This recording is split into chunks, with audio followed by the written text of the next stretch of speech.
네, 60여 년간 가슴속에 가족을 묻고 살아온 이들에게 주어진 시간은 단 2박 3일입니다. 이산 가족들의 또 고령화 문제가 심각해지면서 상봉의 정례화가 시급한 문제로 떠오르고 있는데요. 홍현익 세종연구소 수석 연구위원과 함께 자세한 얘기 나눠보겠습니다. 어서 오세요. 네, 안녕하십니까.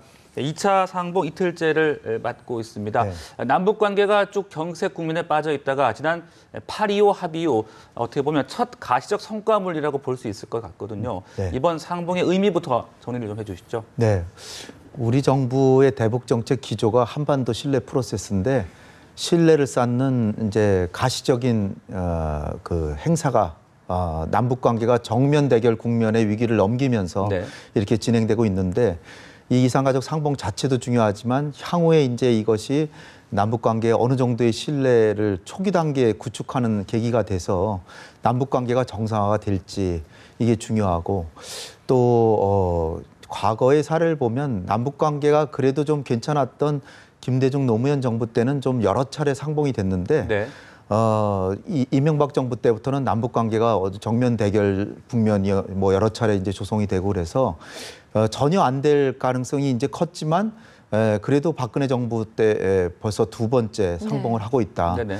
그래서 이제 그러나 상봉을 신청한 분들에 비하면 너무나도 적은 인원만 만나기 때문에 향후에 상봉이 좀 더 대량으로 정례화될 수 있는지 이것도 이제 관심사가 되고 또 향후에 어떤 이 남북 관계에 이 행사가 영향을 줄지 이런 측면에서 우리가 이제 관심을 갖고 이제 보고 있는 거죠. 네.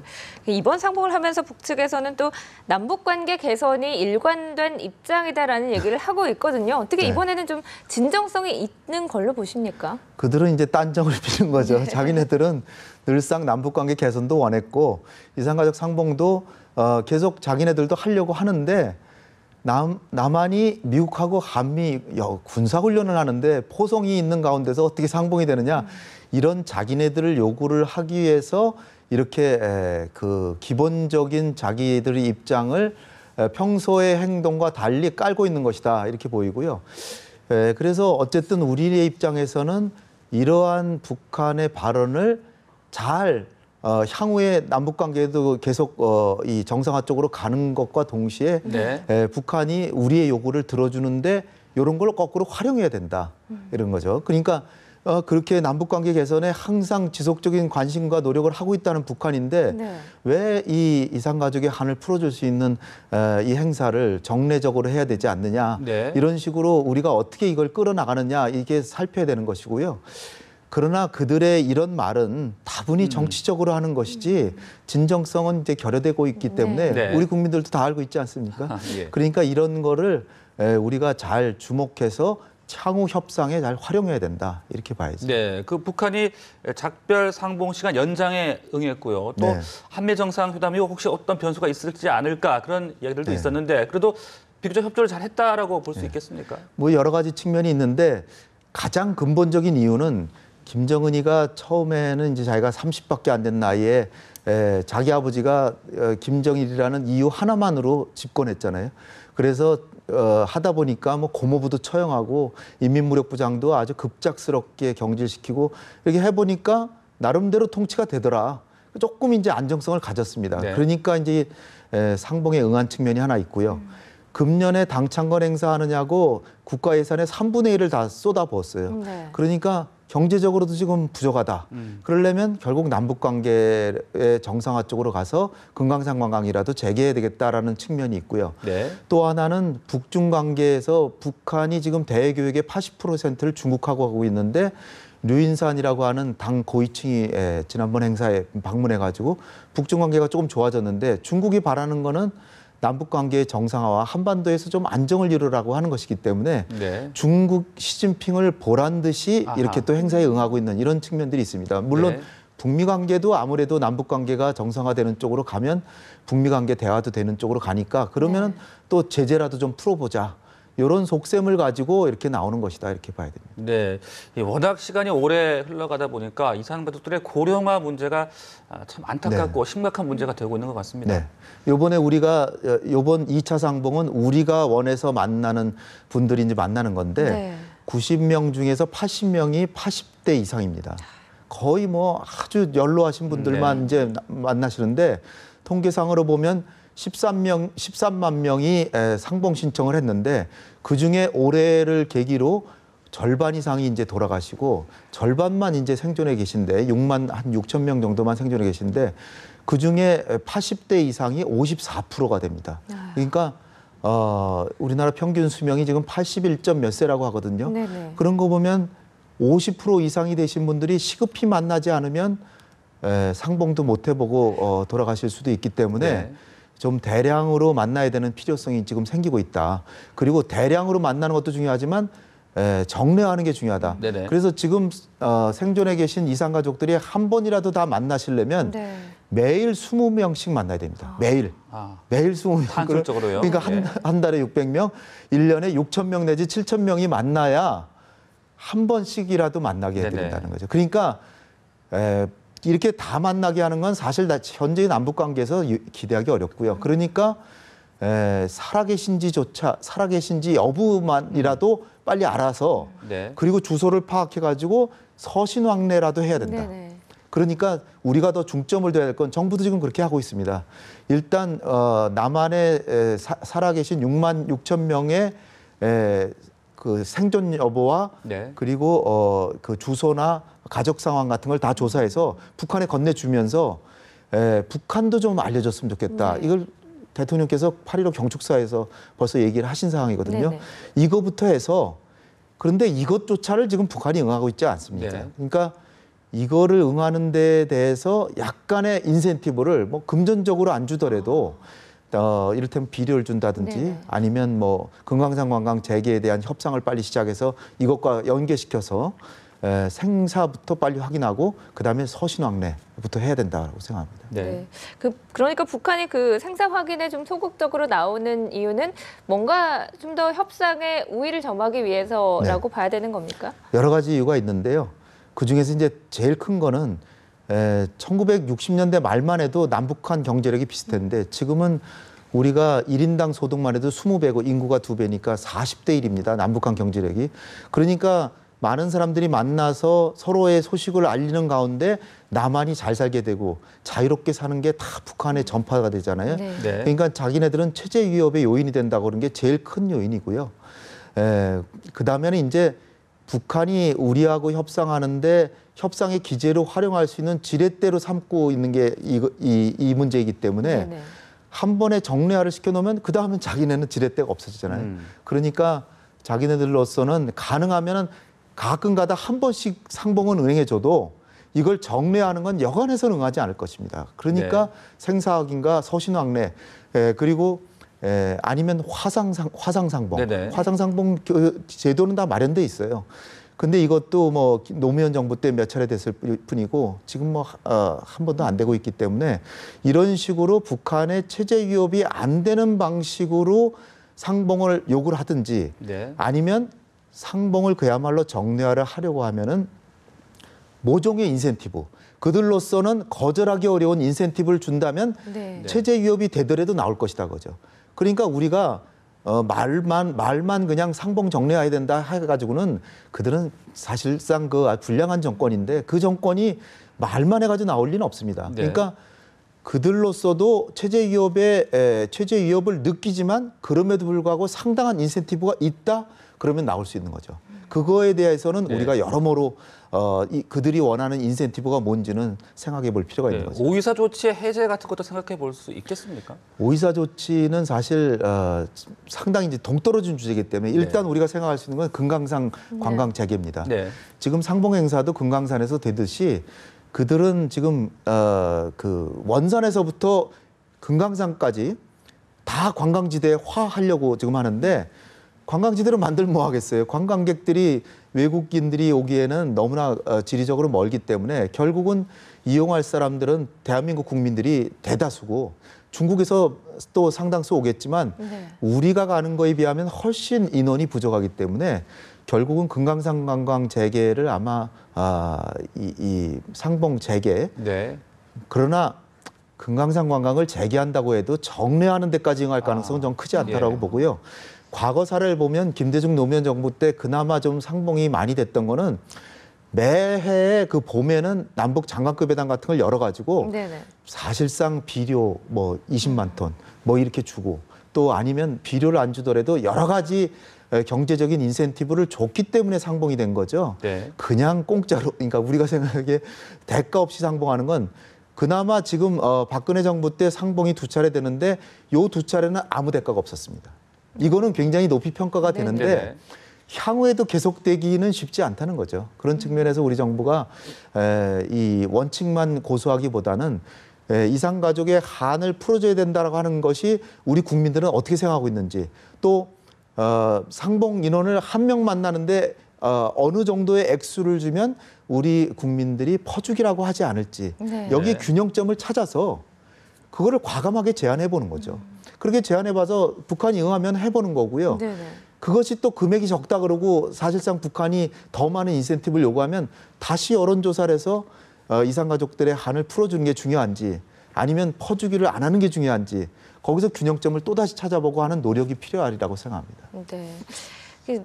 말씀하셨듯이 거절할 수 없는 제안을 네. 한번 해볼 수가 있다. 그래야만 북한이 대화의 장으로 나오고 정례와도 생각을 해볼 것이다라고 하셨는데 그렇다면 다시 뭐 얘기를 드리는 거지만 금강산 재개 같은 얘기를 나오더라도 우리 정부에서는 조금 열고 협의해볼 필요가 있다라고 생각을 하시나요? 그런 부분에서 우리 정부가 좀 그 슬기로운 지혜가 필요한 거죠. 지금 사실 금강산 관광 문제만 하더라도 그게 일어난 지가 벌써 한 8년 그렇게 됐잖아요. 그런데 아직 재개가 안 되고 있는데 가장 큰 이유는 유익 장관이 장관하셨을 때요. 이명박 정부 마지막 장관이죠. 네. 통일부 장관. 당시에 국회에서 금강산 관광은 진짜 재개 안 할 거냐 그랬을 때 우리 정부가 얘기한 거는 여러 가지가 있지 않습니까?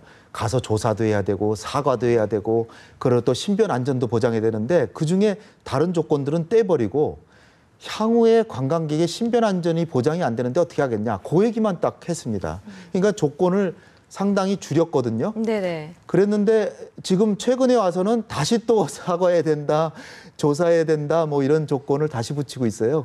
그런데 사실 그 이명박 정부 때보다 박근혜 정부는 훨씬 대북 정책에 있어서 유연성을 가지고 하겠다고 하지 않았습니까? 네. 그런 걸 생각하면 관광객들의 신변 안전만 보장되면은 재개하는 정도로 조건을 좀 완화시켜 줄 필요가 있고요. 네. 그 대신에 지금 금강산에 있는 우리 재산, 현대아산의 재산, 또 뭐 한국관광공사의 재산을 압류해 놨어요. 네네. 당연히 이거부터 해제.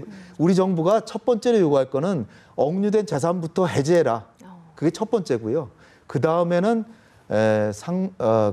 금강산 관광 재개를 위한 협상을 시작하자라고 해서 네. 정부 대 정부 차원에서 왜냐하면 우리 정부가 하는 얘기가 현대아산 현정원 회장에게는 김정일이 그거 참 안 좋은 일이 벌어졌는데 앞으로 그럴 일이 있겠냐라고는 얘기를 했습니다. 그거는 어떻게 보면 당국 대 당국의 약속보다도 김정일의 말이 북한에서는 더 법률 이상이니까 중요한 네. 얘기를 한 건데 북한의 얘기는 이미 신변 안전 보장을 한 거 아니냐 이렇게 나오고 있습니다. 그래서 네. 우리 정부가 하는 얘기는 통일부하고 북한의 통정부 같이 당국 대 당국 간에 보장을 해라. 그거를 또 합의문을 만들어서 공개적으로 발표해라. 이런 요구를 했거든요. 네. 그러면 우리 정부가 그런 쪽에서 실무자회담이나 고위당국자회담을 열어서 그렇게 합의를 하자. 네. 그리고 그거를 공개적으로 천명하자. 그러면 재개할 수 있다. 이 정도로 하고 그러면서 생사 확인, 전원에 대한 생사 확인 이것부터 요구를 해야 되지 않을까 이렇게 네. 생각해요. 참 이런 체제 위협이라 경제적 어떤 지원 이런 것들을 좀 논의를 하고 이런 이산가족 상봉만큼 좀 인도주의적인 관점에서 접근을 해줬으면 좋겠다는 게 우리들 바람인데 네. 기대하기는 참 쉽지가 않겠죠. 북한 정권이 어떤 정권인지 우리 국민들도 다 잘 알고 계시기 때문에 그런데 지금 그들이 순순히 응하기에는 남북한 경제 격차가 너무 커졌어요. 그러니까 김정은이 정권이 아주 안정됐다라고 생각하면 그래도 좀 응할 가능성이 있는데 네. 자기는 지금 아직 30대 초반이잖아요. 그런데다가 당 간부들은 대부분 7, 80대 이런데 김정은이가 응하도록 만들려면 거절하기 어려운 인센티브를 제공해야만 된다. 근데 그렇게 하면은 당연히 우리 국민들도 이거 퍼주기 하는 거 아니냐 또 이런 반대 여론도 있기 때문에 네. 어느 정도까지 우리가 인센티브를 주고 북한으로 하여금 상봉 정례화에 응하게 할 것인지 이것에 대해서는 그야말로 국민의 여론을 살펴가지고 민주주의 국가 아닙니까? 그러니까 우리가 국민 여론에 맞게 지금 이런 이산가족 상봉을 보고 계시는 국민 여러분들은 지금 이 순간에 여론조사하면 네. 그거 어느 정도 주더라도 해줘야 되는 거 아니냐 그러는데 네. 평상시에 여론조사해서 어느 정도까지는 좋다라고 할 때는 해보자는 것이고요. 그리고 이제 또 다른 인센티브가 될 수 있는 게 뭐냐면 네. 우리가 경제력이 낮기 때문에 북한의 가족들에게 사실상 송금해 주시는 분들이 많아요. 송금을 해주는데 중국에 있는 브로커들 통해서 전달을 하는데 네네. 한 20, 30%를 다 수수료로 줍니다. 그리고 잘 전달이 안 될 경우도 있어요. 네. 그러니까 지금 이산가족 주소가 확인이 되고 생활비 쪽으로 우리가 일정 액수 이하 한도를 정해서 뭐 한 번에 20만 원 이하라든지 뭐 이렇게 한도를 정해서 북한에 있는 가족들에게 송금을 한다. 그걸 북한 당국을 통해서 보내면서 북한 당국에게 수수료를 한 20%를 주는 거예요. 그러면 어차피 지금 보내시고 있으니까. 네. 그러면은 그 금액을 보내면 받았다는 확인을 해주면서 서신으로 편지를 보낼 수 있게 네. 하면은 북한 당국도 인센티브가 생기니까 응할 수도 있다. 이런 측면도 한번 고려해 볼 수 있고요. 또 현금으로 주는 거는 아무래도 부담이 되니까 다른 뭐 농기구를 준다든지 의약품을 준다든지 비료를 준다든지 이런 방식도 생각해서 여러 가지 인센티브를 아마 생각해 볼 수 있는데 그것이 장래에 통일이 됐을 때의 통일 비용도 줄이는 방식으로 인센티브를 주는 방안 이런 것도 한번 다양하게 고려해 봄직합니다. 네. 내일이면 이제 작별 상봉을 끝으로 1, 2차 이산 상봉이 모두 마무리가 됐는데 이제 8.25 합의의 첫 걸음을 뗐다고 볼 수 있지 않겠습니까? 네. 남북 관계라는 게 또 이렇게 좋다가도 언제 또 급냉할지 모르는 게 남북 관계인데 앞으로의 전망도 부탁드리고요. 남북이 네. 어떤 식으로 좀 노력을 해가야 될지도 한 말씀. 그러니까 우리 정부가 지금 그 이산가족 상봉에 정례화를 한다라고 대통령께서도 몇 번 밝히시고 통일부 장관도 노력하겠다 그러고 했는데 뭐 지금 고향 방문 이런 것까지는 쉽지 않을 거고요.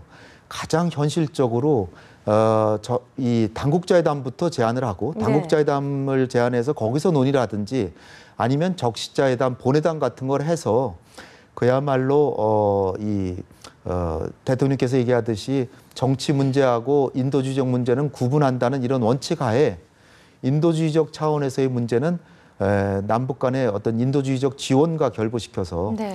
이 문제를 풀어나가는 식으로 이제 해나가면 좋겠고요. 네. 또 남북 관계 자체는 지금 그 목함지뢰 사건 이후 정면 대결 국면을 거쳐서 중국이 그나마 중재를 서서 북중 관계가 나아지면서 북한도 함부로 지금 도발할 것 같지는 않은데요. 네. 네. 연말쯤 가면은 김정은이가 자기가 바라는 원하는 형국이 벌어지지가 않으면 네. 언제라도 또 미사일 쏘고 핵실험 갈 수 있는데 그렇게 되면 그야말로 그 이후에는 핵을 가진 북한을 상대해야 되니까 우리의 부담도 커집니다. 네. 따라서 너무 원칙만 강조하기보다는 북한을 잘 관리해서 향후 도발을 막는 게 우리에게도 국익에 매우 유리하다는 그런 측면에서 너무 1대1로 교환하려고만 하지 말고 네. 우리가 조금 형님다운 자세를 발휘해서 이산가족 상봉도 좀 정례하는 방향으로 하고 정례화까지는 아니더라도 생사확인이라도 해야 된다는 그런 기조를 가지고 북한을 잘 설득하고 네. 남북 관계를 관리해 나가는 것이 네, 필요하지 지금, 않을까 이렇게 생각됩니다. 방금 또 속보가 들어갔는데요. 남조선이 서해상에서 우리 경비정에 포사격을 가했다라고 지금 북한이 주장을 하고 있고 남북 관계가 8.25 합의 이전으로 되돌아갈 수도 있다. 지금 네. 이런 주장을 펼치고 있다는 소식이 지금 막 들어왔습니다. 지금 이산가족 상봉이 진행되고 있는 네. 상황인데요. 참 네. 어떻게 봐야 되겠습니까?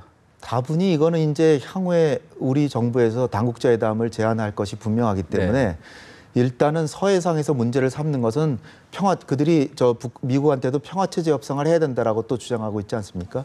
그러니까 이만큼 정전체제가 불안전하니까 미국에 향해서도 평화체제 협상을 해야 된다는 것이고요. 네. 네. 그리고 우리 정부가 당국자회담을 할 때 많은 인센티브를 제공하지 않으면 뭐 이산가족 상봉 정례화는 물론이고 여간에서는 남북관계 개선을 기대하지 마라. 네. 이런 협상력 강화 차원에서 이런 얘기하는 게 아닌가. 일단은 이렇게 봐야 될 것 같습니다. 네, 말씀 여기까지 듣겠습니다. 홍현익 세종연구소 수석연구위원과 함께했습니다. 고맙습니다. 감사합니다.